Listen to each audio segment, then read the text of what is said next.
This is the ultimate redefined for men.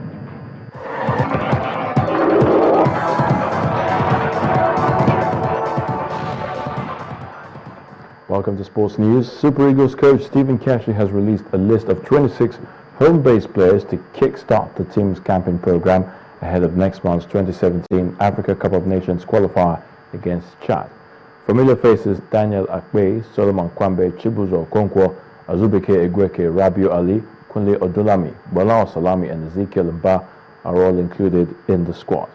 There is room for exciting new faces like Ibrahim Shaibu, Honore de Oda and Igbinoza Esoza, while captain of Eyimba, Chinedu Udoji, Henlon Charles, Joe Omale, Samuel Olabisi were included for the first time in their careers. All invited players are expected to report at the Bolton Hotel Apartments, Wuse, Abuja, on Tuesday, May the 19th this year. Well, the Super Falcons of Nigeria will earn $400,000, but that's if they reach the final of this year's FIFA Women's World Cup in Canada. This is the carrot dangled before the African champions by the Nigeria Football Federation as the team heads to the global showpiece. According to the NFF, the team will get $50,000 for a quarter-final place and $100,000 for a semi-final place. The Falcons have been training in Abuja since last month after qualifying for the women's football tournament of the All-Africa Games. The team will depart Nigeria next week for a 16-day training camp in Toronto ahead of the tournament. Former Flying Eagles striker Kayode Olariwaju is set to complete his expected move to Austria Vienna. Olariwaju appeared before a football contract arbitration panel to sort out issues between him and his agent Emeka Ezela. The arbitration will announce its verdict in the next 30 days after studying the documents provided by both parties. Olariwaju is expected to undergo a medical with Austria Vienna in the coming days after finally agreeing terms with the club. Rafa Nadal produced an almost perfect display to beat John Isner and book his spot in the quarterfinals of the Rome Masters. Nadal was imperious against the big serving American and closed out the match 6-4, 6-4. Nadal, a seven-time champion in Rome, will now face Stanislas Wawrinka, who beat Dominic Thiem 7-6, 6-4. Roger Federer overcame a brief lapse before easing past Kevin Anderson. Federer appeared to be heading for an easy win against Anderson as he broke early in both sets and held 2 match points on serve, leading 5-2 in the second set. But Anderson valiantly fought back to level, however, before losing the last 2 games, and the match ended 6-3, 7-5.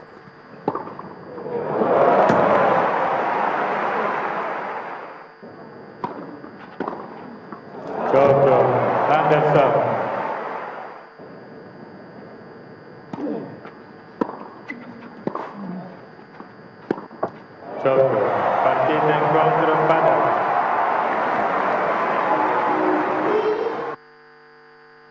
In EuroLeague basketball, the teams participating in the Final Four in Madrid were presented at an event in the Spanish capital. Awards were given to the stars of the regular season and the qualification rounds, with Fenerbahce forward Nemanja Bjelica collecting the tournament's MVP. The first semi-final between CSKA Moscow and Olympiacos will take place tomorrow. For Real Madrid, they will be hoping for a win against Fenerbahce in front of their home fans after losing in the EuroLeague final the last 2 seasons.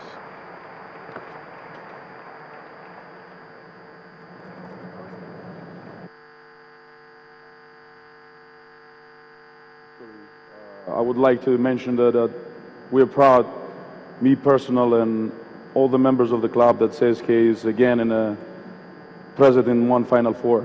That will be the 12th in 13 years, and that's a big achievement for such an organization. So that's a great for my president, my vice president, and the whole club. Now, there is a talks, but the history doesn't play basketball.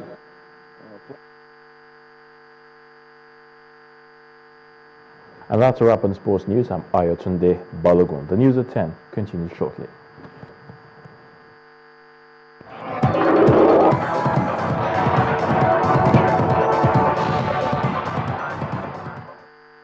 This is the ultimate redefined for men. Burundian President Pierre Nkurunziza is set to return to the country hours after forces loyal to him said they've taken control of key locations. There had been confusion about his whereabouts yesterday when a section of the military tried to stage a coup. The president, believed to have been attending a regional summit in Tanzania, was said to have tried to fly back to Burundi but was forced to return to Tanzania because he could not land. The capital, Bujumbura, has been the scene of chaos and fierce clashes in recent days, preceded by protests against President Nkurunziza's third-term bid. One day after a Burundian general said he had deposed President Pierre Nkurunziza for seeking an unconstitutional third term in office, sporadic gunfire can be heard in the center of Bujumbura. There was also heavy gunfire near the national radio and television station in the capital in the early hours of Thursday, but the head of the country's army says an attempted coup had failed and forces loyal to Nkurunziza are in control. Neither General Niyombare nor his spokespeople are immediately available to comment. With President Nkurunziza having gone to Tanzania to discuss the crisis with East African leaders on Wednesday, the presidency dismissed the declaration by Niyombare, who was fired as Nkurunziza's intelligence chief in February, saying on Facebook that the coup had been foiled. But late on Wednesday night, Nkurunziza's whereabouts were unclear. The Tanzanian official said he had not attended the talks in Dar es Salaam and had left to return to Burundi. But Niyombare said the capital's airport and all border crossings were closed. Activists say more than 20 people have been killed in weeks of protests against Nkurunziza's re-election bid, plunging Burundi into its worst crisis since an ethnically fueled civil war ended in 2005. The United Nations said more than 70,000 Burundians had fled to neighboring states in a region with a history of ethnic fighting.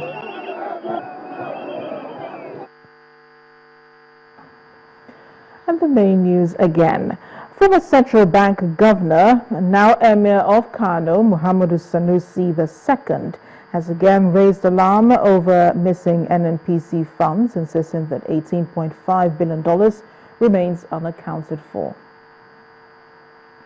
The House of Representatives has slashed petroleum host community funds in the petroleum industry bill from 10 to 7.5%.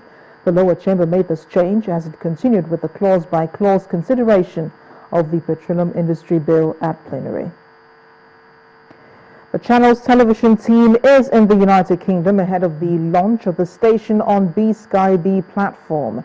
Earlier today, they were led by the chairman, CEO, Mr. John Momo, to visit the Nigerian High Commission in the United Kingdom. And Burundi's President Pierre Nkurunziza has returned to the country as his loyalists say that they are in control of Bujumbura. Mr. Nkurunziza's whereabouts had raised a lot of confusion yesterday when a section of the military tried to stage a coup. The president was said to have been attending a regional summit in Tanzania. And that's the news at 10 tonight. Thanks for watching. I am Amarachi Ubani. Good night.